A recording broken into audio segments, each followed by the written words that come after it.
Welcome to Pass the Torch, a podcast where we ignite purpose, passion, and potential in early childhood development, one conversation at a time. Hello, I am Diane de Gransie from I'd Love to Create Educational Platform, and we are discussing a meaningful topic today about nutrition and early development. We are shooting here from a lovely venue in Kingswood, George, and we would love to say thank you to Alita Hayes, our host, and we'll see you after the break.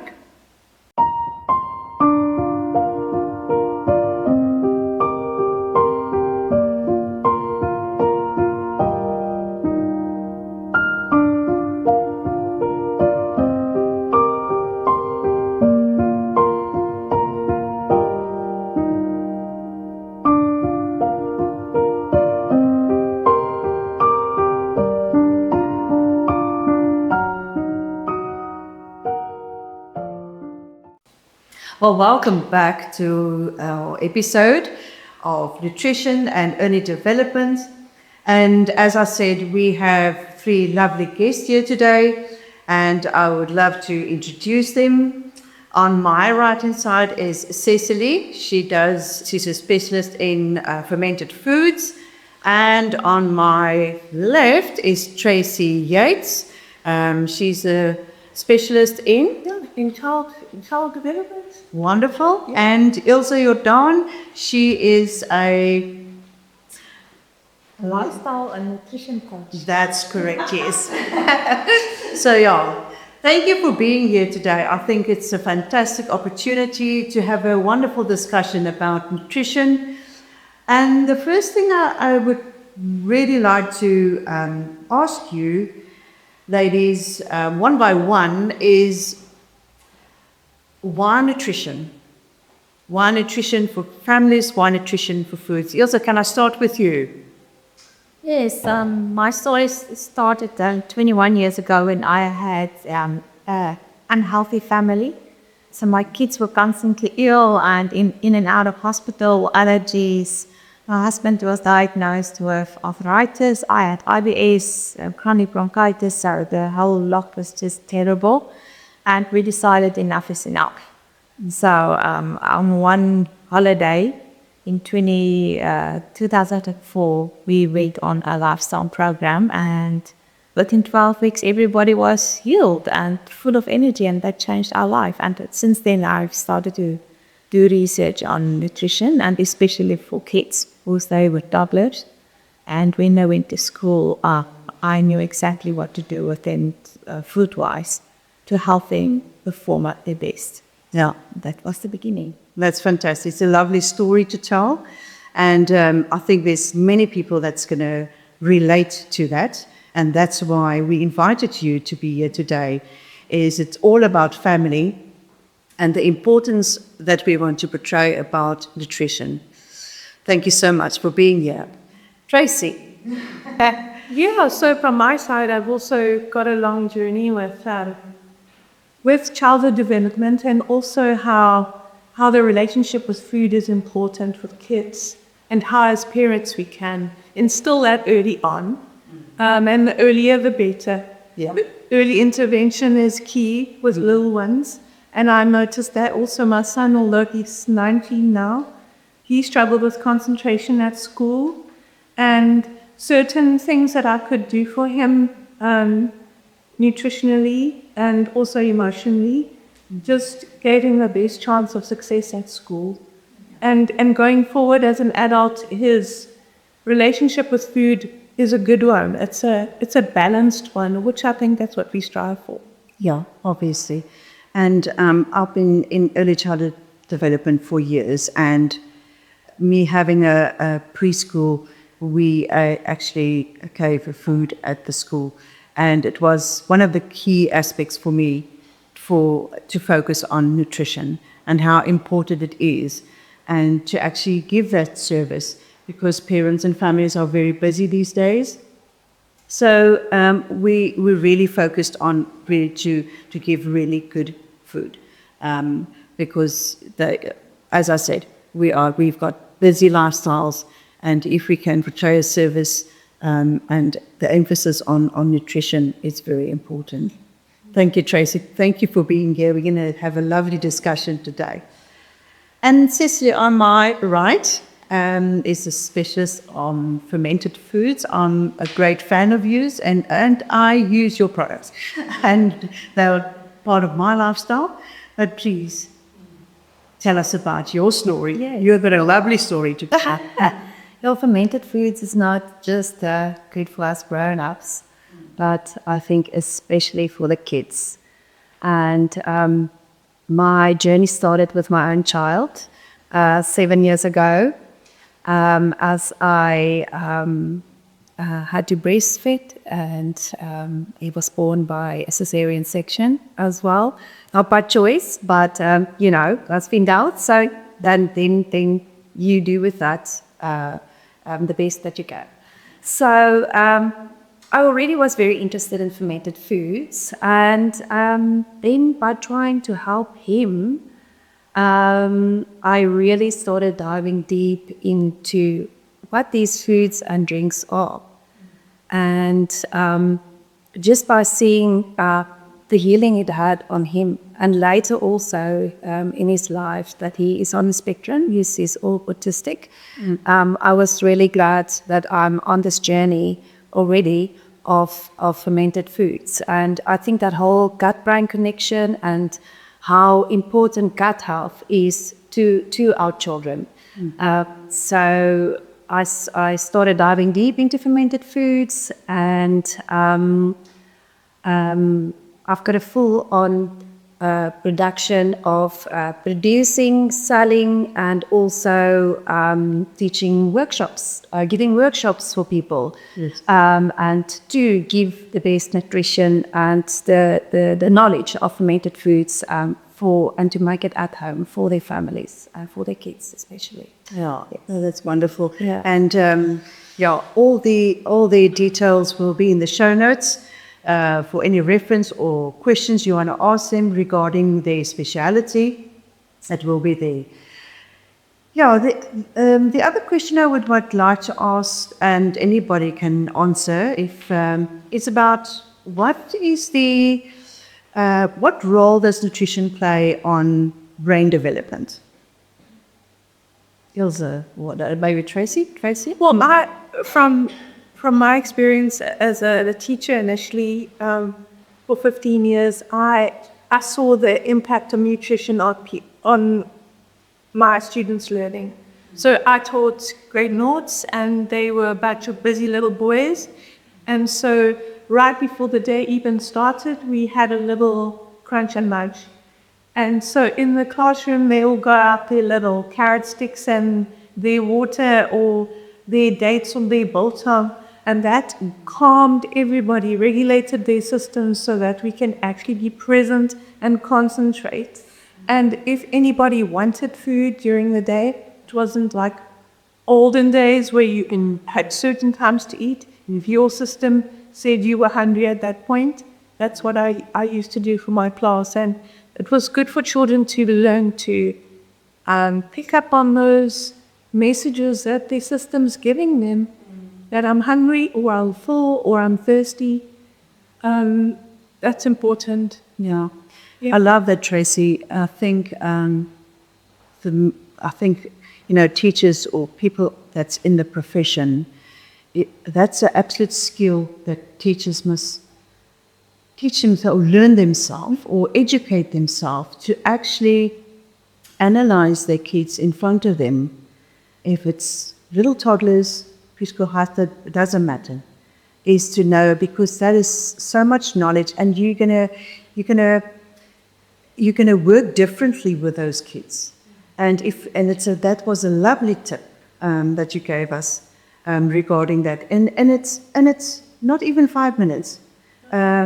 I know their schedules are very busy, education is very busy, but if you implement that little things, that little small steps in your day, I'm sure that you're going to see a huge difference. And that's also the reason why, for me to do this podcast, is to educate and give knowledge about certain topics. it is now early childhood development, but at the end of the day, it's families and children and grandparents even. So yeah. Ilze, anything to add maybe regarding brain? I know Ilze we know for many years, and she had the tuck shop at our primary school. Healthy cafeteria. Healthy cafeteria. Thank you for that. It's all in the correct wording.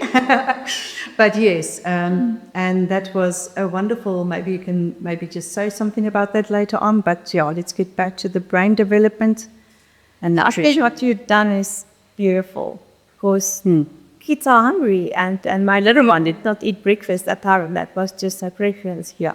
And at 9 o'clock, she's hungry, and that would have been fantastic for a teacher to eat something. That case, so brain development. I always tell my clients, you are not like a Lego play toy. You can take off the head, and there's the body. Everything is connected. So what happens here happens there. Everything is important. You can't concentrate if your tummy is empty or your blood sugar levels is down. So everything works together. So the breakfast and the meals in school times very crucial. That is, yeah.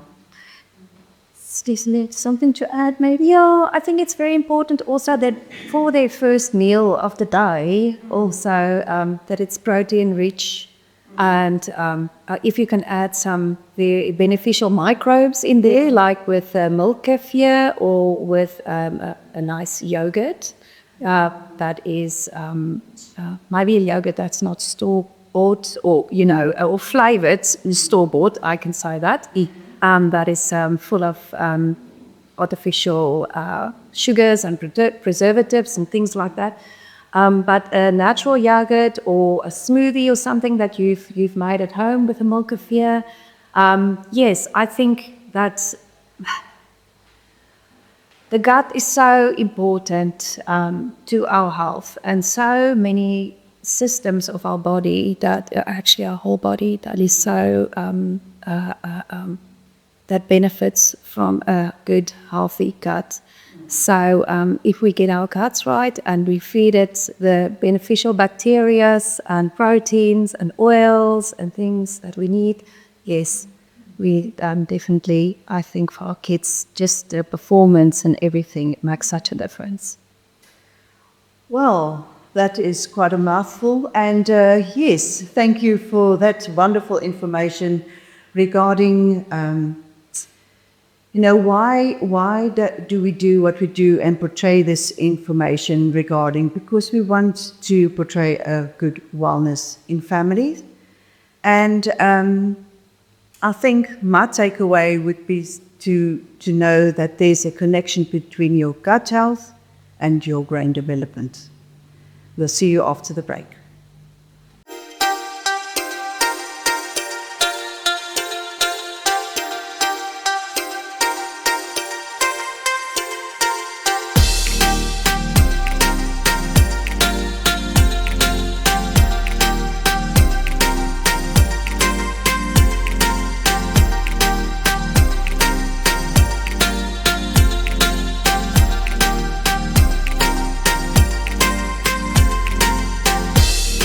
Right, and welcome back, everybody. Right, the next question that we want to discuss is, does a child's diet affect their moods or behavior or ability to learn? And Tracey, if you may. Yeah, I'm lucky to share from my experience, not only as a teacher, but also as a therapist. Often children are brought to me with emotional sort of fluctuations or not ability to regulate their own emotions. And eating is definitely a tool that I give to parents, as well as the play therapy, which is a place that they get to practice regulating their emotions. But when kids come to me after being in the classroom, often the complaint from a teacher is they can't focus, they're up and down, they're not listening, they're not able to finish a task, They're not able to apply their focus for sustained periods of time. And so if I could just recommend, as I said before, more consistent eating, but also understanding that kids need energy. They need energy and they need movement and they need interaction. So constantly sitting with the child, saying, let's finish this, you can do it, building their confidence up. Finishing a task is very important for kids. If they've got all these loose ends, then it does affect them emotionally and they feel like they can't achieve anything. So yes, it kind of works hand in hand, I think. Yeah. Now, I've also seen that that they have to have a good rhythm and a good time and a routine. And you can also, as we said previously, what type of food you actually give in that certain time space, and the knowledge that you can get to actually do that. But Ilze, you also got a story to tell about your cafeteria and your teachers that actually gave you a bit of review regarding. Yeah, so when we started with the healthy cafeteria, we threw everything out that was processed or from a shop. So no sodas, no junk food or sweets or anything. We made everything ourselves. And especially the teachers who worked with learning disabilities, they came to us and said after a break time, the kids were able to concentrate much better than before when there was a normal tuck shop. So our focus was to give them the type of food that doesn't spike their blood sugar levels and keep them stable. And that worked. And the parents come back and told us, our kids can concentrate now in school. They're not in trouble constantly with the teachers because they jump up and down because they had the right type of food. So no colorants and preservatives and things like that. And as parents, we need to be very proactive on that. So my strategy was always to give my kids a proper breakfast to make sure they have the nutrients in their cells to concentrate at school. So I just want to say to the listeners, these ladies are specialists and they're giving wonderful tips and the emphasis of how important nutrition is. And that's why I want to move over to Cecily about superfoods. Superfoods for children, family. So I want you to use this time to explain to people what is fermented foods. Okay. Yeah, wow. Super And drinks. Yeah, and drinks, yes. And yeah, I think superfood is also such a broad spectrum of foods, and fermented foods just make a small section of superfoods. So if we just take, say, the ginger carrots, and what happens in this little bottle while fermenting, we all know carrots. It's a common thing that we eat, and children are quite fond of carrots. So in the fermentation process, as we take the carrots, this is a ginger carrot, so there's carrots and ginger in here, and we add a good quality salt with that. That would be a Kalahari salt or Himalayan salt that's non-iodidated, or sea salt even. That's got all the 72 or 84 minerals in that we need. And we ferment it. This is a quick ferment, so this will be like for 7 days, between 3 and 7 days. And what actually happens to the fruit or the vegetable or whatever you are fermenting is it turns it into a superfood. And just a whole, if I can say this is true alchemy. What you put in is not what really comes out. Your food is pre-digested already. So say for someone that, or children, or anyone actually for that matter, that struggles with eating normal cabbage and that gets bloated or anything like that, if you ferment cabbage, it's already pre-digested, and you won't have that bloated effect like a normal cabbage, just a raw cabbage will give you. So on the topic of cabbage again, just a normal cup of cabbage is about rich in vitamin C, like we know, and about 60 milligrams. When you ferment it, it turns into 700 milligrams of vitamin C. And so all the, if you just think of, I mean, this is a apple kraut with also ginger in, that's also got ginger in. Now good ginger already is for us also. Anything else that you put with your ferment or with your kraut or in your drink is also just getting a boost, and it transforms. It literally transforms. And then it's also then rich in your vitamins, your minerals, and then I mean, we all know the probiotics, the prebiotics, it's fibers, and then there's the new postbiotics now also that everyone is talking about. Right.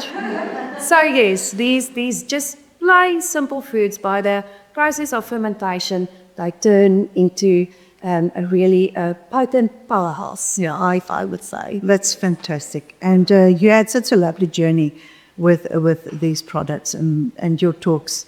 I've attended it, and it's amazing. And I learn something every day, or when I attended. But if I look at those, now we're talking about picky eaters. You have it?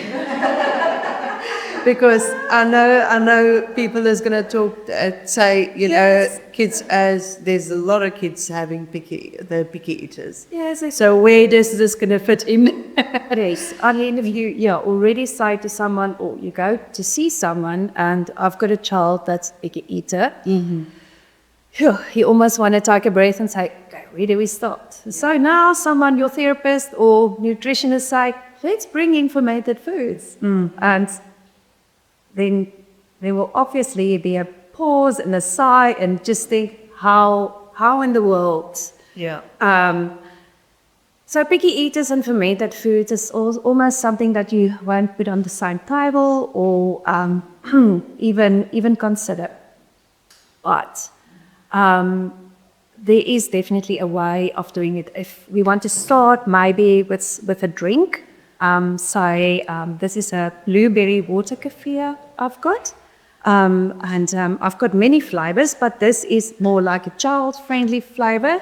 And we know how good blueberries are for us. And we were talking about brain health and everything like that also. So this also connects with the brain health nutrition that we've spoken about. So I think a drink is always a good thing, or fermented product to start with. Yeah. And then the ginger carrots. The ginger carrots, I would say, and little by little.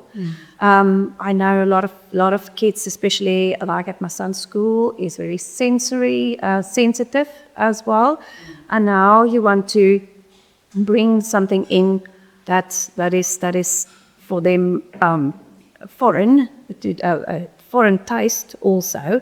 And then there's now it's weird strange pieces of food now. But if you just take little strands and work it in somewhere in their food, like I used to do with my son, is have a nice little piece of sourdough toast or bread, and we know how good avocado is for us, and work in a little bit of the kraut or the ginger carrots into that, so they don't even see that. Or you can even blend it up, so they don't even see that. Yeah. But if they like now avocado, but go and see what your child likes. You can even put any of these fermented vegetables into a little smoothie if you want to. You can even, if they don't want to drink the water kefir or kombucha as it is, you can also put that in a smoothie for them. So I would say really little by little and introduce it really slowly. Yeah. I think I must say, I think a dietitian said to me one day that it takes a child about 16 times to acquire the taste. So I would say that small baby steps, as you said, little bit by little bit, and later on they will acquire, because your son acquired the taste. He did. I mean, but he was introduced to it as from a small baby. And so he's got a very well-developed palate. And especially to sour things also. And that is what we don't know what that tastes like. We don't quite crave sour anymore because we also, the food that's being presented for us, not just by our parents that's got the wallet to buy the things and make those choices, but also what is provided for us on the shelves in the shop. And then we've got our section there. Now, what's the rest of the shop, Yeah. Yeah, a little bit of food for thought there. So he's been introduced from an early age, and he also had to help with his constipation a lot when he was a baby with all the formula. Yes. That's right. And the milk affair helped a lot. So your son is actually a beautiful example of that it actually can be done. It's just the implementation of it and not giving up too picky. See if I can. And I've got one story to tell also. I've got a client of mine. She's got 2 little children. I think her son is about the same age as my son, or a year older. But her little girl is, I think she's 3 or something like that. When the mom comes to buy the sauerkraut, this plain one is her favorite. She can't even put it in the bags already. She has to open one already there, and she picks it out of the jar like a snack. And she starts, and especially she loves it because it's pink. Obviously. So the pink color just adds to it. Yeah. But usually, I mean, even my eyes, I'm like, wow, Yeah. do you enjoy it? We even made a video once of her, for my social media platform. Yeah. Show how this little kid is just enjoying it, and that's how her children eat. But that's what I say. If you start and implement it, and you go on, you'll see the results later. And that's fantastic. Thank you so much for sharing your foods. And then let's go to Tracey regarding picky eaters out of your perspective. Listening to you, a lot of that made sense with taking things slowly with kids. I read recently an interesting idea that you should, at dinner time, have a tasting plate, just a little plate on the side. One on the first day, they get to smell it. On the second day, they get to feel it.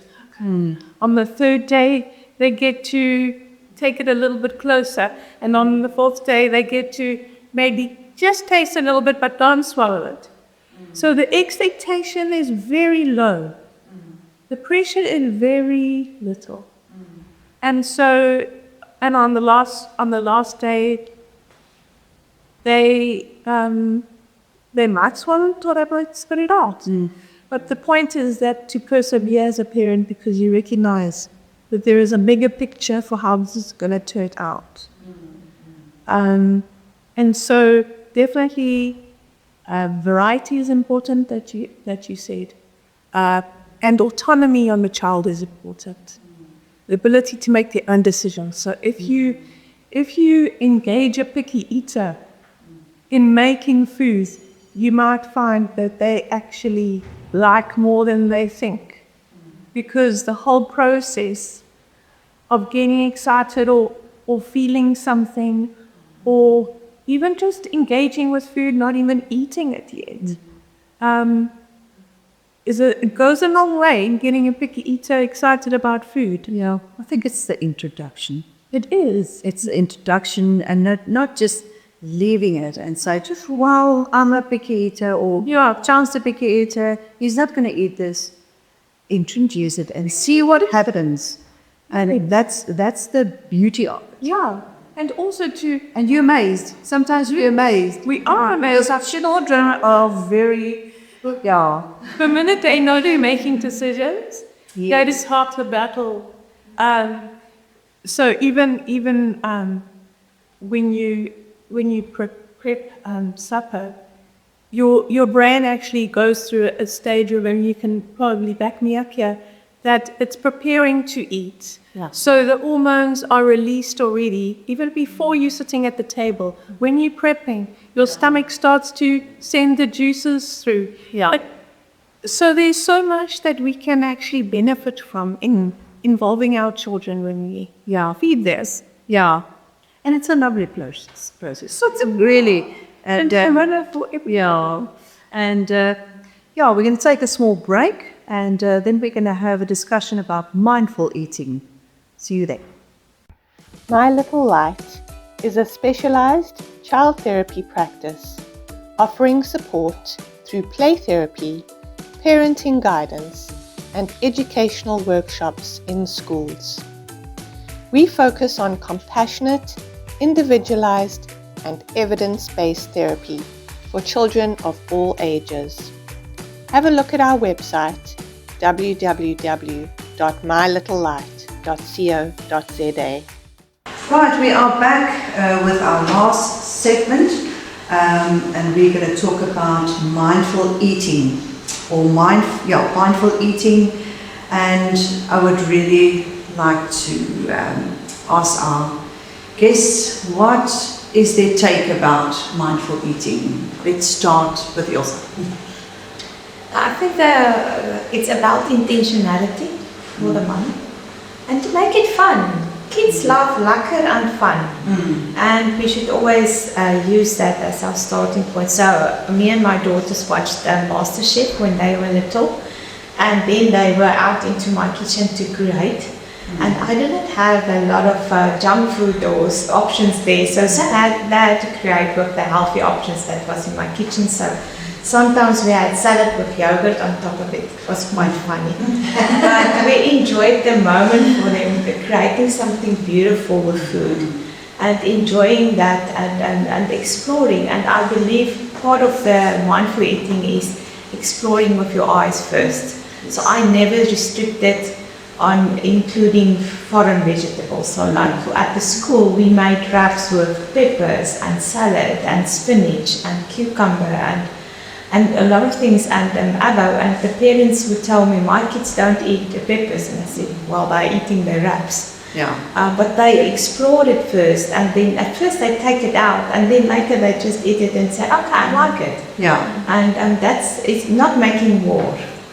It's just bringing the creativity into that. And at the school we also had the little ones, the grade 1s and 2s, make their own smoothies. So they would come, and we had the whole class, everybody gets a turn to press a carrot through a juicer, but they had to wash their hands first. That was the biggest part of the exercise.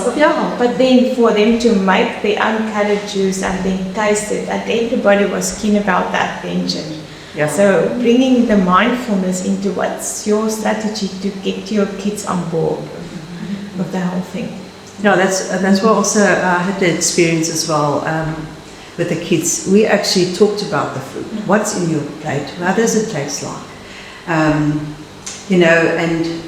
all the greens didn't always go down very well. But after a while, they started eating it. So, and we didn't force, or we just let them or look at it or smell it or taste it. Just give it a chance to taste it. And eventually they will eat it. But the funniest story is that they don't eat it at home. They eat it and they're at school. And they will actually tell the parents, we will not eat that at home, we'll eat it at the school.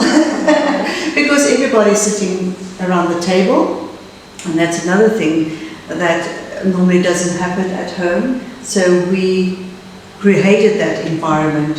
Everybody's got the same we're eating our veggies and our meats and whatever, or a balanced meal, and we had a conversation with them about the foods and what's happening. So it's an environment you create, and there's lovely things happening around the table, and kids actually talking to each other, and then they're toddlers. It's amazing. Peer pressure. Yeah. Yeah.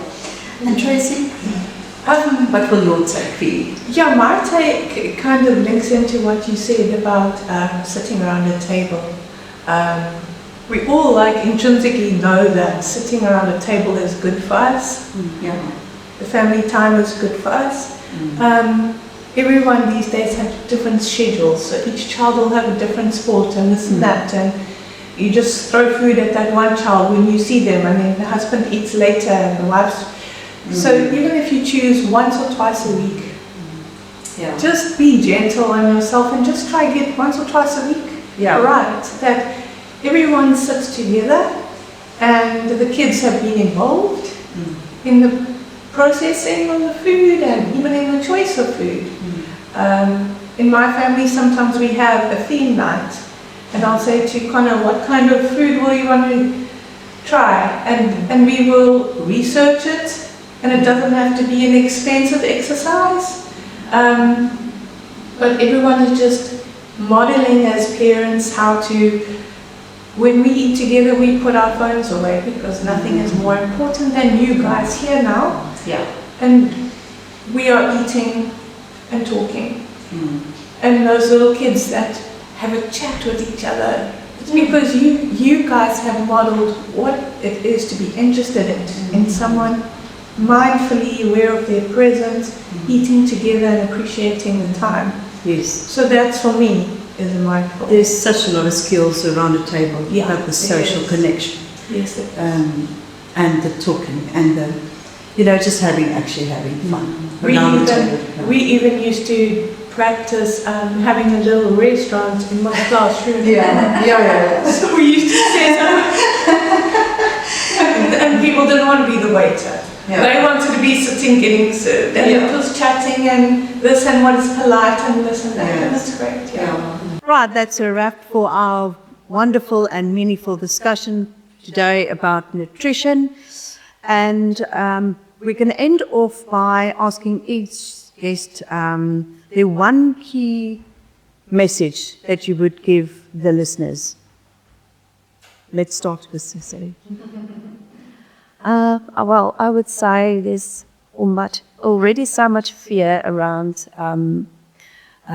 nutrition, not to say even fermented foods, and it's overwhelming for everyone, actually, not just for parents.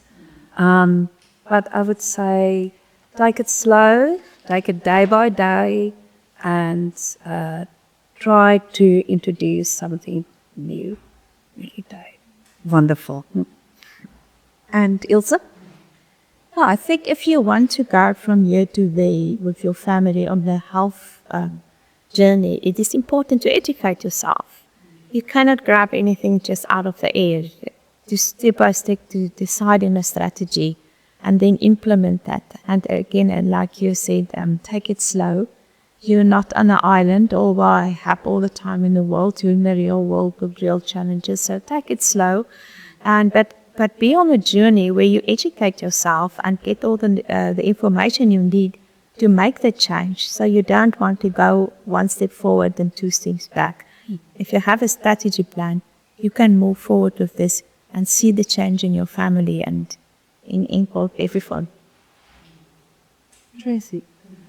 From my side, I just think of food as a tool of to build relationships, to connect with your children. So use meal times, use healthy food as a way of building greater attachments with your children, and have discussions with them, involve them.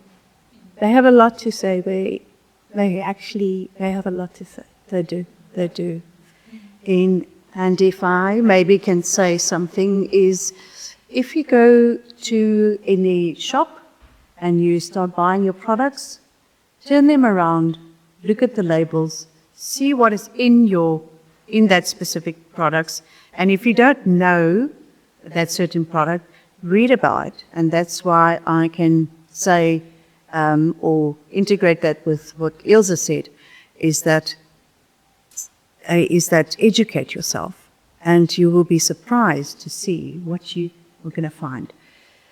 Ladies, thank you so much for this wonderful opportunity, and I'm so glad we had time to do this. Thank you, Ilze, for traveling so far, and Tracey and Cecily. All successes for your business, and we will have all the details in the show notes. And if you think there is anything that you heard today and you have any inquiries regarding what they presented, please feel free to contact them.